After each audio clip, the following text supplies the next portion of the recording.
nhớ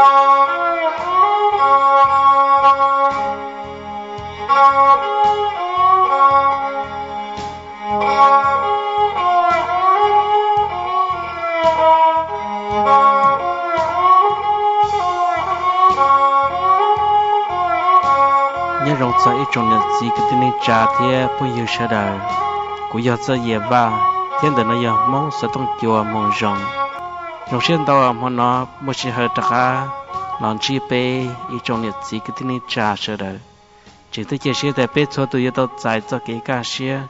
thế cho cái rong xía lúc xía nó mà nó bây giờ đặc á làm long chuẩn gì cho cái xí lu chỉ trời rong được cái ở trên cả chuẩn gì cho lu lì tiệt thâu lò giờ cái trong giờ này tôi long lu lì tiệt thâu lò rồi chỉ tao cơ ra nó bây giờ giờ cơ chuẩn gì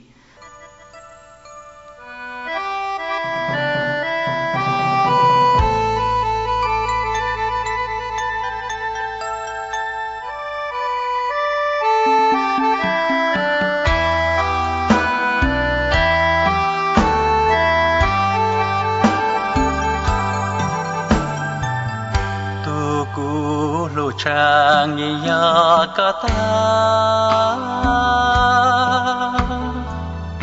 ô cô lô sa mua coi lệ ye lô xin cha tao nhau kê yo xin lu mong của cả lu sa sa cha lu coi lệ ilu ne nya cho ya ilu vang chữ tao cho ilu shi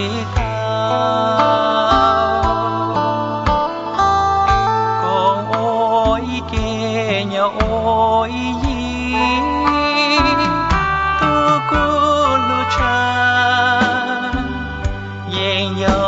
có sư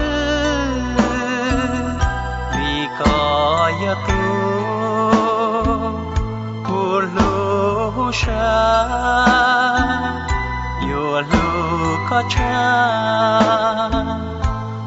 lu khang du che cu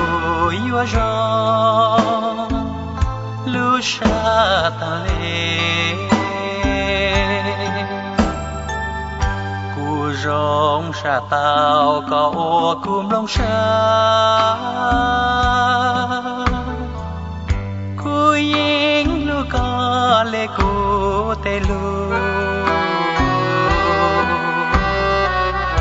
vì trời ta lo yêu lu có sư nhớ ôi kê mong ta ít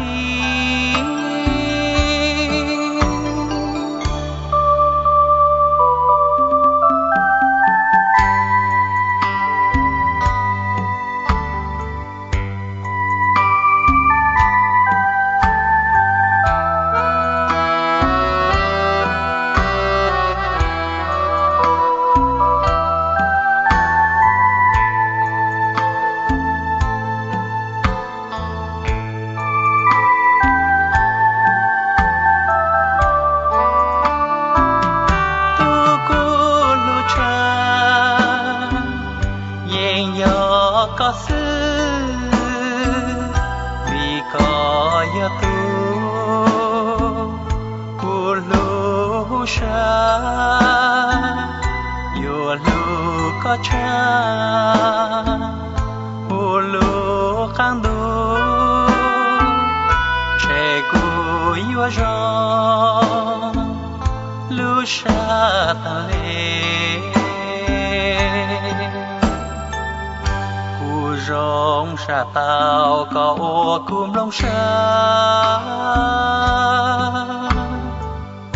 cu yeng lu có lệ cu tê lu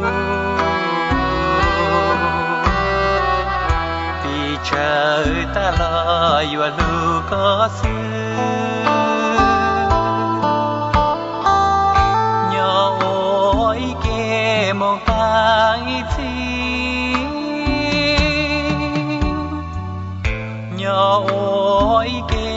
mong ta y thế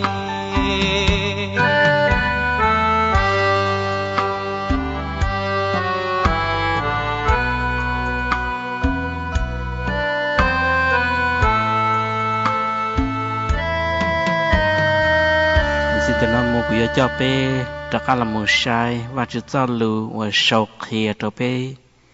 cho cái ổn định nhó hay nhớ cho tê lù kia trong plau cái chua chờ cậu ó nữ hai linh nó hai tia ó lên rong đùa y lên trao khó ó lên và hao lử tàu cái giòn tàu đùa giờ ít tuần đó là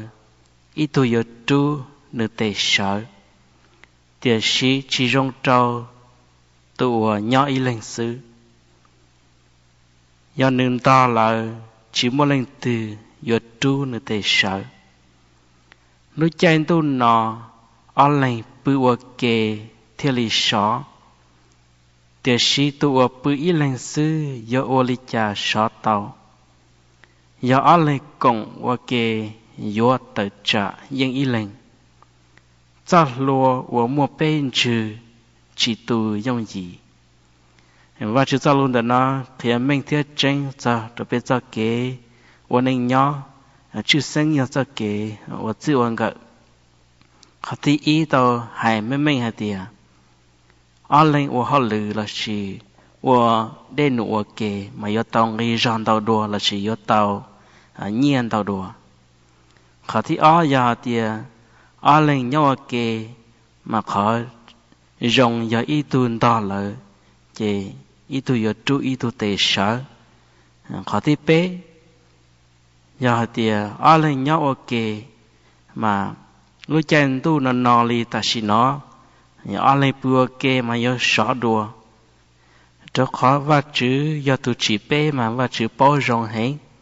và chữ chỉ tu bao nhiêu lúc chế sợ tụi chỉ nên lúc chế chìa chỉ thọ lần là nhau kề theo bùa kề mà theo lý sọ họ tiếp lâu giờ hạt tiề giờ ở lại cùng với lúc xưa lại mà chỉ mỗi giờ đã chỉ do tự trả tàu nên cho kế cùng lúc xưa đó dùng gì giờ từ đây ở lại là cùng lúc xưa chỉ khó nên cho kế chừng gờ có nhớ chua thì nhớ khó lại mà chỉ mỗi ý giờ đã chỉ là thua tàu này cho kế và chừng gờ hệ mà chỉ cho lớn nữa nó thì mình thì tranh lên được cho bé sẽ được vấn đề bé giờ mồm lòng và chỉ cho lớn chuẩn gì cho kế và chừng gờ chỉ bé tất cả mồm lòng ý rằng có vấn đề cho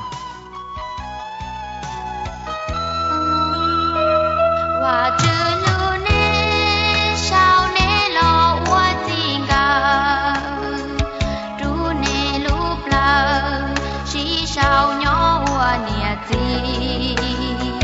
chẳng chua chẳng ý nê si lu có cao gì gió tin đã khảo si muốn nê xuân tia lo hoa trao cho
lúc xí hở chuẩn gì nó mùi giờ lúc xí hở bê giờ tàu trắc á lò lòng và chữ cho lũ ok chuẩn gì lúc li tiệt thâu lò và hay cho kỹ và chừng cờ chứ sang giờ từ chỉ cho kỹ lúc cho nữ từ bao nhiêu hay chế bê sẽ đợi ba xe thế lòng ok tàu lòn đời nè sư hư dòng tiệt cha. So what do I need to do? As itu si je, ku yoli cha theli tu ta ku tu pa ne lu shia ka nu nyam bo no na ku mo ta ne shin neng. Step number 1. Okay? Ko to thi understand her. Ta tao nu. Understand her. I think this is the hardest part of the 3 steps. Okay? Ta tao nu. Stephen Covey ne shao I phong dai ne hai cha de xia tu yan zư là sĩ xia tu mà giàu cho tiếng neng và nương chao ya tu nương tao yan đó mà nương mua xia tu yan zư và nương xiao. One of the habits is number 5 right there. Tu tiếng neng và nương chao ya tu nương tao yan đó mà nương su ta tao là tu. One day nương lời ta tao nương. You seek first to understand before.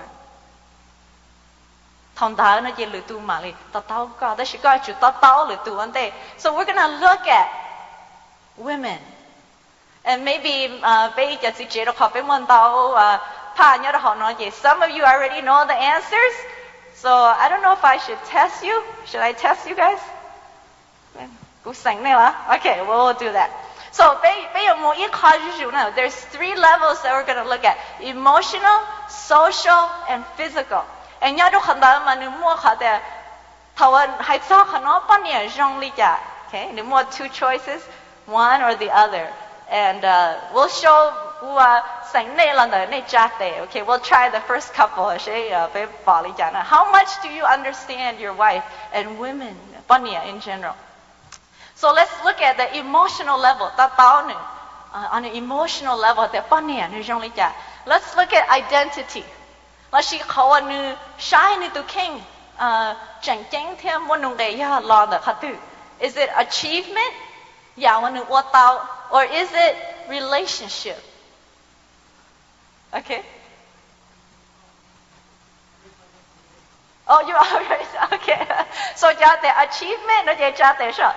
Tu pan nèo nu bỏ de nu muốn nung để lo được cái nu what tao là she bây giờ nu bỏ nu muốn nung để lo được. Nữ cho cái nữ cho phong như là nữ cho cái shit lu là yuan nhật gì, okay? Like they had their achievement, cho thế, okay? Alright, like they had their relationships, cho thế.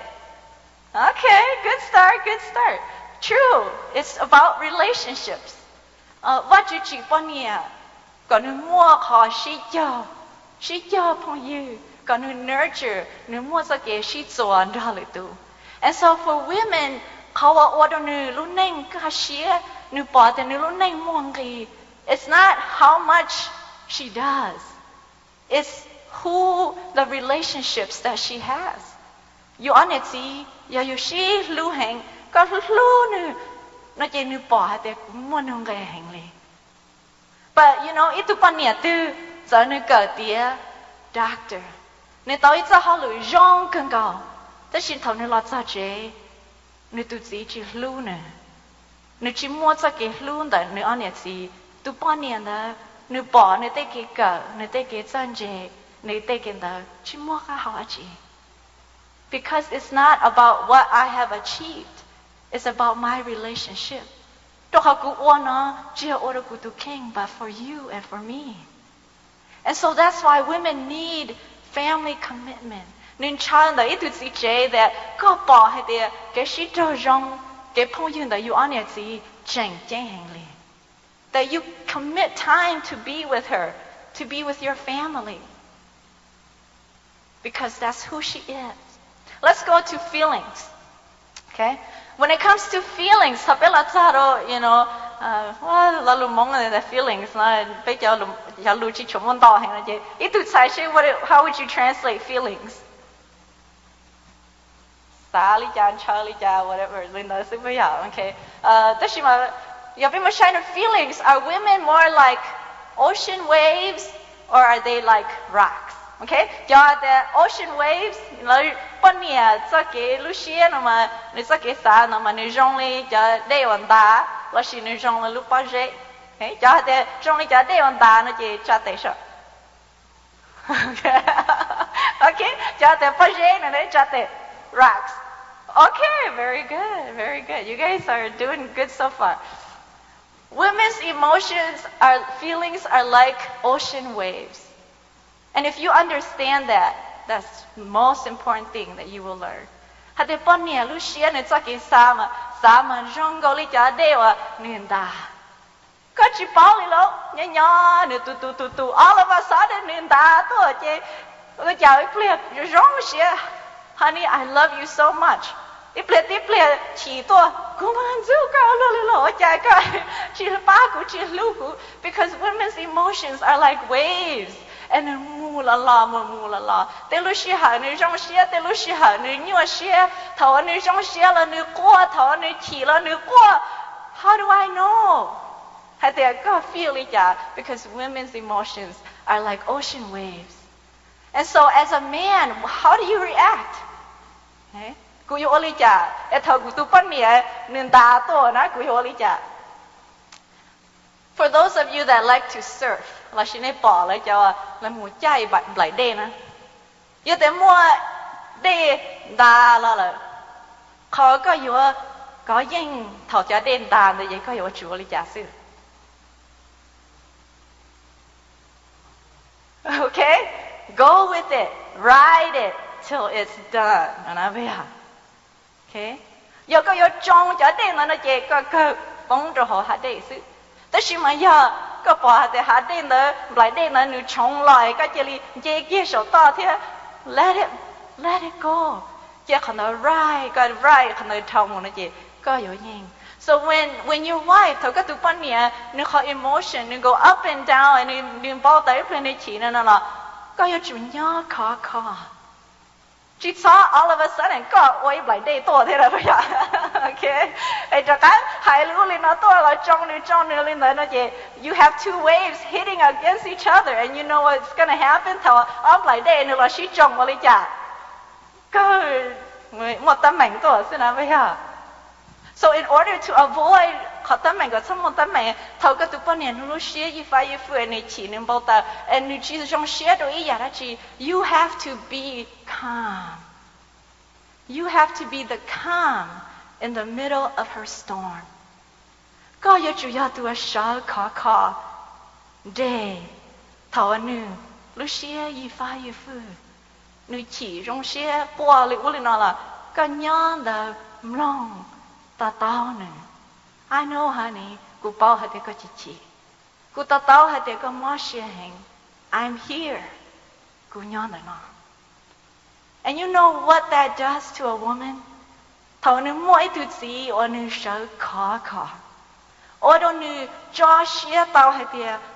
giờ cô yêu rong lấy chả giờ cô lúc này yêu mua rong lấy chả nó là cô thứ gì he is there for me nếu nhon đã khó đó cô and when you do that God tụi nè your jaw shape Lord God she will trust you with all her heart họ giờ tên nền đá tôi có đá trong nửa thế rồi nè chị ở đâu nửa your chỉ mua cái chia sẻ nhớ đó có về một độ khó coping with stress okay thầu ở một tấm ảnh chỉ tôi cái bọn nè nửa trong này chả are they cave dwellers bây giờ thầu một tấm ảnh chỉ tôi bọn nè kia mong cầu or are they babbling brooks or là trong này cho đây và như thế thầu cái một ta giống nè bây giờ ai con nói đêm từ là mà flip flip đó đủ rồi nè okay cho hai tên bọn nè thầu một tấm ảnh tôi nếu như xe trên đường kiên cầu cho cave dwellers nó chỉ cho tệ okay a few alright okay lên từ hai tên là trong này cho đây và đó flip đủ rồi nè okay most women are babbling brooks. Bọn nè phèn chống, yeah, thật từ một tấm ảnh nữ nhua xía,เขาnữ yêu ôเขาnữ cái nhua xía đã tạo, yeah nữ chủ hai tạo lửa sự. So that's why thầu nữ nhua xía, có là cho chế, có tôi tao lấy khâu có tôi tao rau có tôi tao nó mỏ là nửa chậu có đồ u đồ nọ thì có chỉ bao thì nó nói mỗi nhà nó chịu xì mỗi nhà nó chịu xì because nửa nhiều xe hay nửa chỉ mỗi kia cái tàu tan cho họ nửa lúc xe đâu có nửa thì cá xe nửa ha ha ha ha ha ha mua gì bây giờ yêu tao tao gì vậy yêu半年嘛又到场了哎呀 and then you know what you do 頭個係lên đó咁我一隻是數ตัวkia nửa lúc lâu đó chết nửa dễ kia tôi hỏi cóตัวnửa lúc lâu you hurt her because nửa chơi có bao hay thế nửa nhau xe nửa chia xe rồi có yêu lông nửa tay kia nhau xe thầu nửa kia có ta rồi nửa cá xe but thầu nửa kia rồi có chim lông có tì that hurts her so thầu tụi bắt nghèo có nửa nhau xe rồi có nửa chơi có nhon đó lông listen to her trên nửa nhau xe sao đó chị có ta tờ chữ gì lên đó you don't have to think of a solution đó rồi mà bây giờ chính nên bây giờ thế lấy cái gì ok lấy nó xem mà nó bây giờ có chừng ôi cha nhua nó lấy lo ôi lấy nó sẽ dễ tao nữa but see women nếu chỉ ăn ngon thiệt ít cái cái đời tấm mảnh đó nữa nếu xa có long nữa xí just listen anh có nên tan nên cho đây là nửa hai mươi lăm ta chứ nửa mà lấy đặc tù so listen to her when we go to confronting problems okay ya thầu nửa có ôi ya chỉ hậu nửa là xin nửa chỉ ya chỉ hậu có quan niệm ya choตื่น tàu do they fight and flee or kia bây giờ là tàu trả thế kia or are they the ones that fake chimachi and fold nhớ từ gì okay cho hai đứa quan niệm thầu một tấm mảnh tôi giờ lưu yêu chỉ hậu nó giờ cho nửa tàu trả thế nửa kia nó chỉ cho tệ alright or the ones that had nửa hay the cái liệu chỉ mua chi nửa kia li muốn từ gì lại hay trả fake and fold how many say that okay well our hands are getting lower and lower now women are generally thầu từ một tấm mảnh to and you will see this thầu you honest thì chỉ hậu ấy có là hai khả năng nữa là hai khả năng men tend to defend and they withdraw đó rồi mà chỉ nên mà như họ thế tụi nè hai lên nó to chứ you jelly lúc xé tàu kia nó bây giờ you feel it cái như lúc xé tàu kia thế cú tôi chỉ tàu ô li cả sao cú tôi chỉ hai lên đấy cả sao không đó chỉ hai lên đó nó I didn't mean it that way I didn't do that and you defend that's a normal response what you chỉ nhớ rồi chỉ nên hả thế you to defend thôi tôi muốn tôi tàu trả you vậy I have to defend myself bây giờ okay and then thầu cái defend cái tôi khen này vậy we tend to withdraw bây chỉ sát thản gì là thà cú là cú chỉ sát thản sao cái and we leave whether be muốn tàu TV don't bother me now bây giờ okay or be kia tàu hoặc者we do that because we withdraw bây chỉ sát cho tới tâm mình thế thầu be kia tàu be nhau be ít lên này vậy be mà đi sát tới gì hay thế cái cô tôi bắt nè hai lên đó, bố mua tránh lên đó, bố yo lên đó, cô bố tao ô lên đó thì cô chỉ nhau ô lên chả. And so for men, họ bị kia tao nó mà hiện đó rồi ya, bị mua cho mua xả, vấn đề bị tê, rồi họ bị chỉ xả tê, in chỉ gì, hai lo luôn chỉ ya. But for women, many times họ ô đồ bị chỉ mình rõ hình như thế. Cho họ yêu sĩ chế, thà cho họ nói gì ít lời, quá to rồi ya. What the chỉ mà cái liền mà forget it I don't want to talk about it okay có những chuyện tao cũ li and then go kia nè tụi kinh fold the table muốn lúc xưa go kia vậy nên thế it doesn't matter cái có chuyện chỉ này cũng tụi bỏ đấy cái chỉ là nè tụi bạn nhớ tới hay thế chỉ có lý trả chỉ là cái liền thắt sao and they tend to hold everything inside ya bị lý cha te thầu nhớ có chim ăn chị có sao hết thế nothing's wrong cú chỉ tao nói người chơi lim bao tao rồi có này người chơi li chỉ rồi có Do you know why? Because nhớ họ nó xia được họ nó phải muốn bỏ đi họ trong gọi là luôn bà mà nhớ được họ nó xia nếu đi một chuyện đó rồi dùng đi đó hơn đó rồi dùng cho họ thấy cái chỉ thấy cái nhiều xia nếu hai tao kia tao nó chỉ nếu muốn đi đó họ nó xia đi đó họ nó xia chỉ thao tu cho nó bù rồi to it explodes nhiều tao to et thằng đó có cái chuyện phát đấy wow 我家你上领导嘛，我都去没得门了，没搞啥，那不呀？我家个有气了哩 ，because 你没说呀，妹，你都我是他只是好那么看叮，然后你录些 ，and then 你 explode，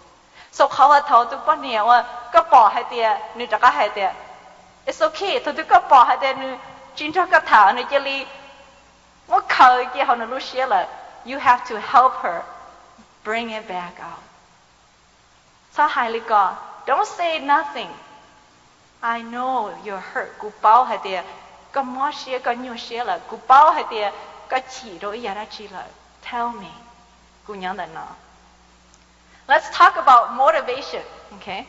How ở chỗ bên này, sao là xin chào or how luyện chào or nó giá lý giải. Is it because they want to feel needed? Nên chào có bỏ hay tiệt ít tu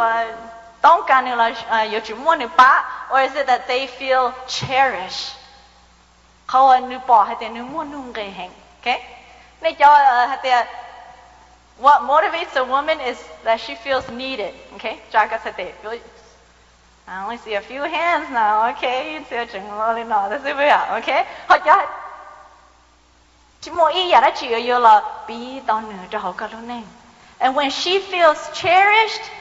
ก็ให้แต่ honey ก็ป้ากูลีกูจะเข้าใจ sure honey I'll do that for you when she feels cherished ถ้าว่าหนูป้าให้แต่ก็รู้หนูเท่าก็หนูมั่วนุ่งเกยแหงตัวก็ and you do things to show that to her ก็ให้แต่ honey กูสานนออย่ารอเลยเนาะไอ้ก็ป้าให้แต่คนนั้นมาคือแหงนั่นล่ะ you know what she will say sure กูมาโอรกันดอมา because she feels complete nếu lúc lỡ ở khúc không đó có mua buông bao đâu nữa cho nên giàu xếp là yêu ua tên đạo bu được cả sau thực thì có hai đứa hắn này có bác của họ nói này thế nếu chỉ kê nếu mua nếu lười giả you know right away họ tấm mạnh hay chị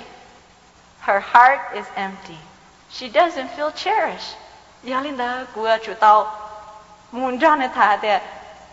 honey thật gì ở trong goliก็รื่องกอลีก็ปล่อยแต่กูชิลูกก็แหงไปอ่ะไอ้ก็ที่จีสาวขันมาดกูไปอ่ะทัศน์ I make you feel that way and สิ่งน้องมูเจ้ากูมาเลยโอ้ขันมาพูดก็ and so a woman is motivated when she feels cherished let's talk about painful memories okay อยากถอดตัวยุ่งว่าเกี่ยตั้งแต่เงี้ยเชียร์ว่าเราอยู่อะไรฉี่เท่าลินเดอร์ปนเนี่ยจงลีจ่าเราจงลีได้เจ้าbudget a stone tablet or are they like the sand lấy số dễ okay cho thì con nhà thầu một tấm mảnh cái nhau xe nào mà nó một khởi chia mà nó rong lấy đại chia budget mà chỉ trả tiền sao alright họ cho thì rong lấy số dễ they're like the sand nó chỉ trả tiền okay actually women's hearts are like stone tablets bọn này lúc xưa mà rong gọi li thiết thổ nếu mua ya chỉ một tấm mảnh mà nếu lúc xưa rong gọi li đại chia và có ôi ya chảo có ôi ya mò nếu lúc xưa nè then rong gọi li họ nếu lúc xưa mà nếu mua chảo kia họ đại là dễ là hay tiệt và chảo khăn nó được cũ lại nèนี่บอกเขาเนาะ because every time มัวเขาตั้งแม่งเชียร์ตัวอะไรจ้ะนี่จะก้ามุนเย่งนี่ได้ลาเจนนะเว้ยชาวเขาเนาะก็ปุ่นยาก้าปวดท้องอีกก็อะไรเนาะกูน่ะว้าท้องตื้อน่ะเว้ยก็ปุ่นยาก้าปวดท้องอีกก็อะไรเนาะก็ปุ่นยาก้าอีท้องก็อะไรเนาะก็ปุ่นยาก้าท้องก็อะไรเนาะ because women's hearts ท้องมัวแต่ยามอนเชีย they engrave it into their hearts นี่มัวเจ้าเราเนี่ยรู้เชียเลย and you jelly nyon though, and you ping chi, ping cow, ping tu share. And có your ba có lưỡi tao khẩn đó nó nói gì này cho chuồn đông thế này mùa ô chế nữa cái giờ đây mà lên từ mua cò họ để chiên đông này có yêu cho lưỡi tao khẩn đó. What do you need to do? Sand it, yeah. Có yêu chịu tao làm một chùa la until mua ít nữa ấyเขาเลยมั่งก่อนนะนึกถึงปลอม so in the same way ปนนี้ลูกเชียยก็ว่าจีเฉาโน่นเลยย้อนจงให้เตียจะเนตถาตาก็อยากจีโดนตานึกอยากจีโดก็ตาแล้วมั่วอีนู้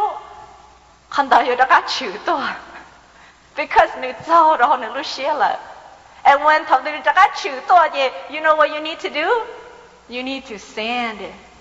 It's okay, honey. Có bây giờ cả của tôi trả gì đó có tôi trả gì đó cũ là. And I'm sorry, của tôi có mất share lên đó. And I know I won't do it again, của chị want gì. And you keep sanding it and sanding until mỗi nu họ chỉ họ tu share khăn đó nên mà lấy plum. Let's go on, understanding. Okay, một độ social level. Okay. When it comes to having fun, she tells you, okay, was she okay?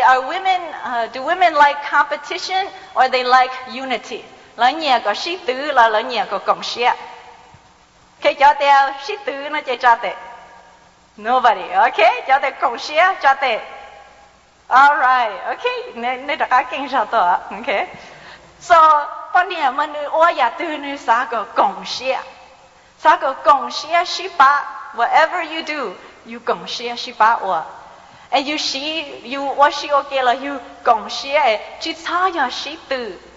Whether it's cái cần đó, cái ở đây nụ, cái ở xí nhẹ chia, chỉ ya you xí tử, đó là you cộng xia. And ya lên đó you chủ cộng xia đó nữa,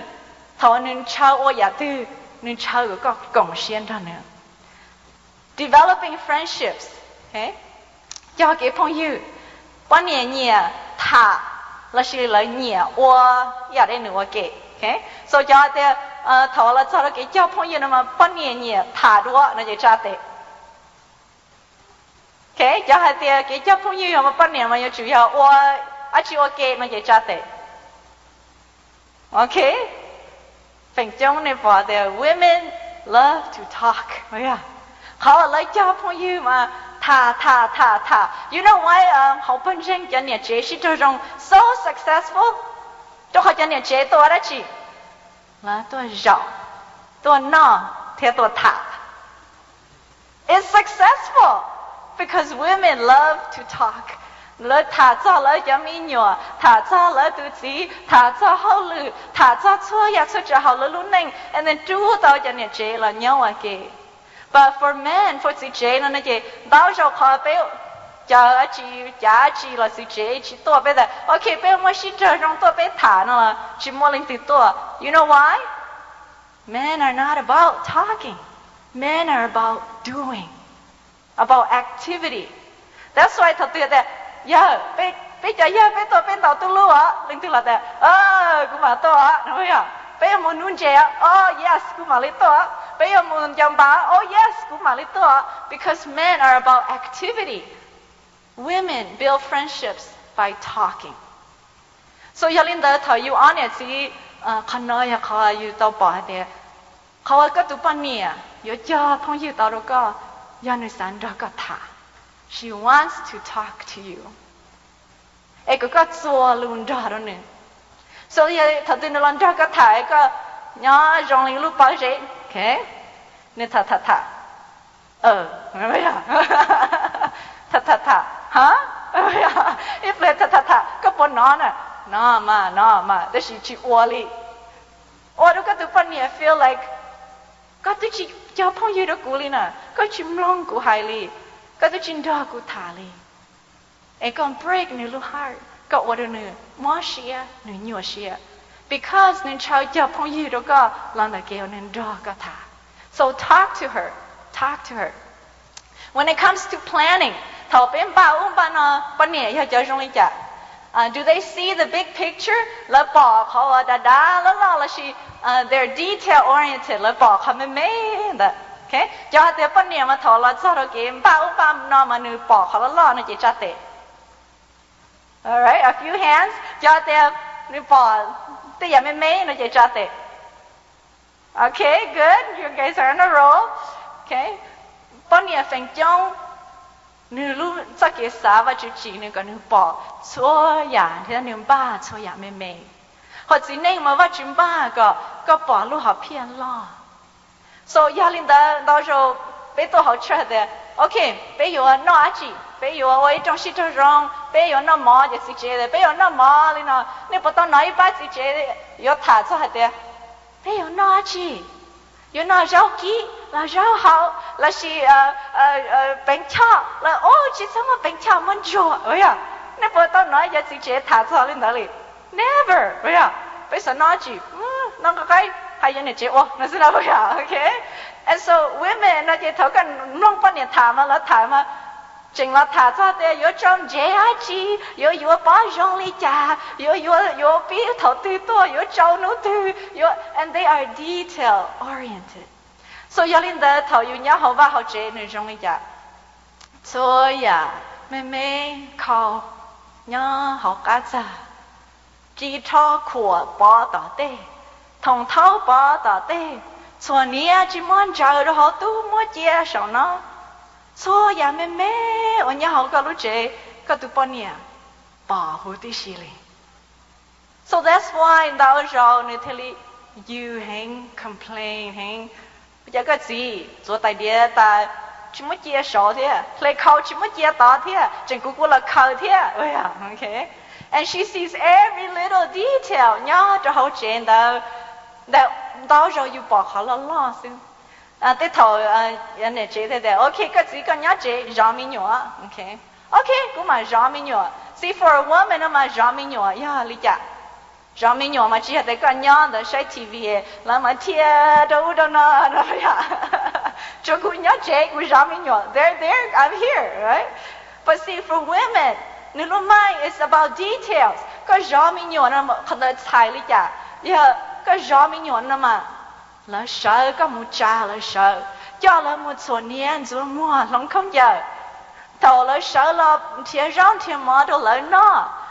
and every little detail that follows she expects you to do those things họ giờ thật từ cái chữ ô khăn đó là she nút từ cái nhát chế vậy à họ giờ cái nhát chế nên là thật chế giờ cái nhát chế chữ ô chỉ li nên bao tờ chỉ đó cả cô tôi nhớ chế này I stayed home bây giờ I didn't go anywhere cô tôi chỉ tờ một khát từ là hú cả cô mua tờ nó but I stayed home cô tôi cả cô rõ chế cô tôi nhớ chế này bây giờ see that's a man người ta tao lên đó but for a woman your woman hay có nhớ chế nào mà giờ sai lý chả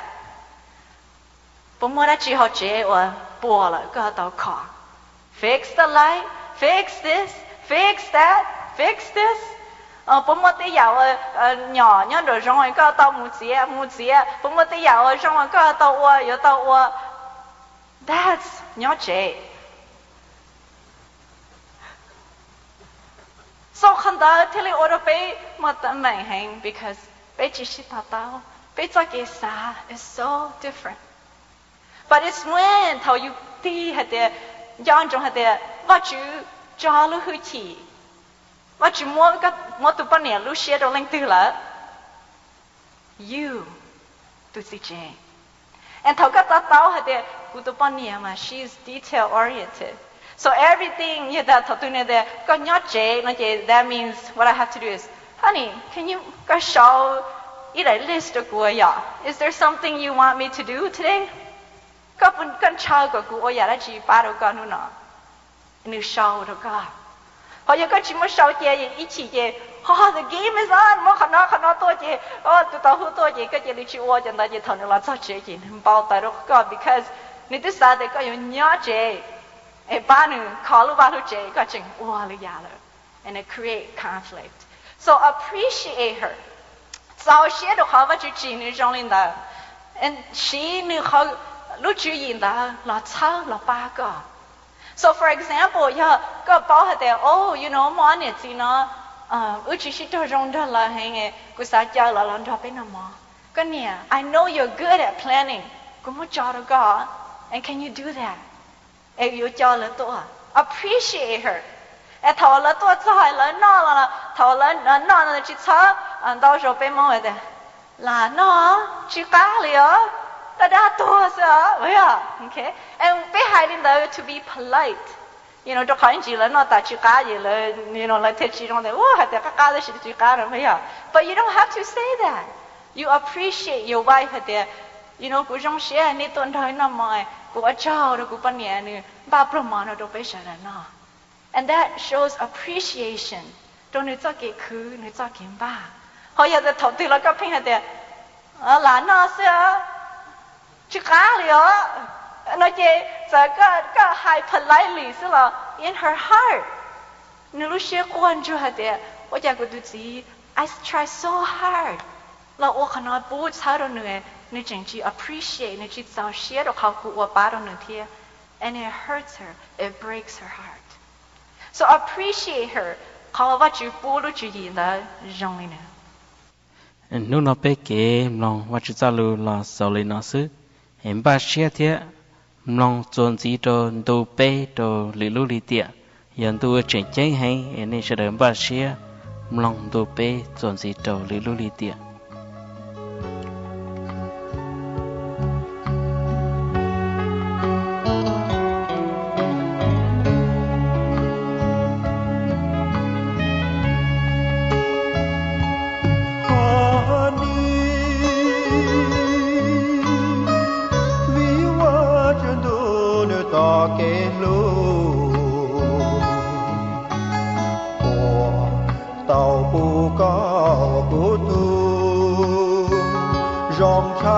cho tu nhỏ họ can tu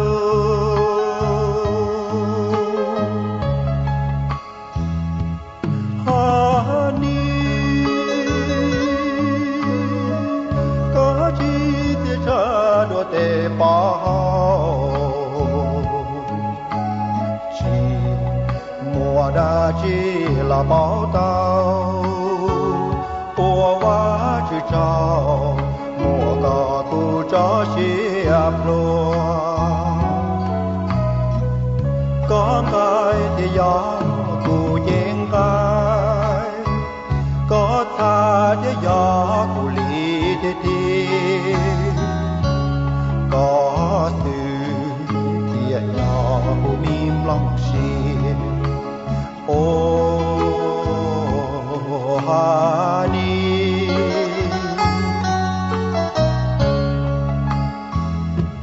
honey cú thơ có ta kể khứ chỉ hai thao lũ chỉ hở tư có lũ rò bề trên nền kia tao nó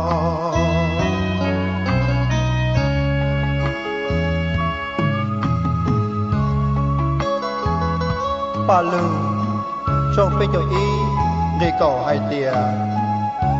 tu bọn nhẹ qua rong nếu chỉ tia cha đùa tê bỏ hỏng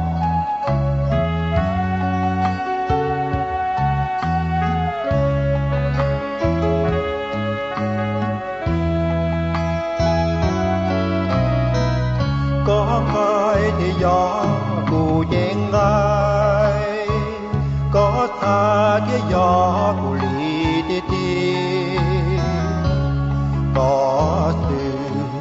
kia gió cụ mím lòng xìa ô honey honey có gió cụ rong cha honey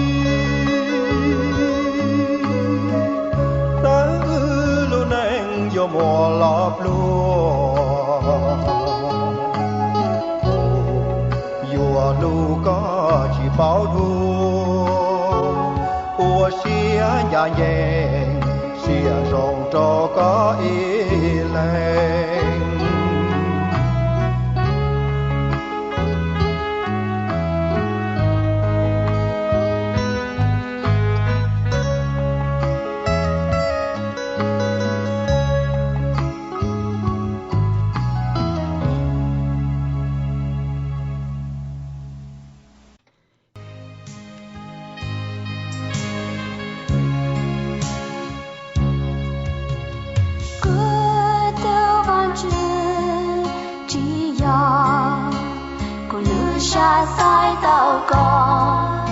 bây giờ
hắn sẽต้องจวนนู่นนอเราสอลินอซื้อถ้าว่าจีฟงก็มองตัวนี้ชัวตัวกูอยากจะเย่บ้า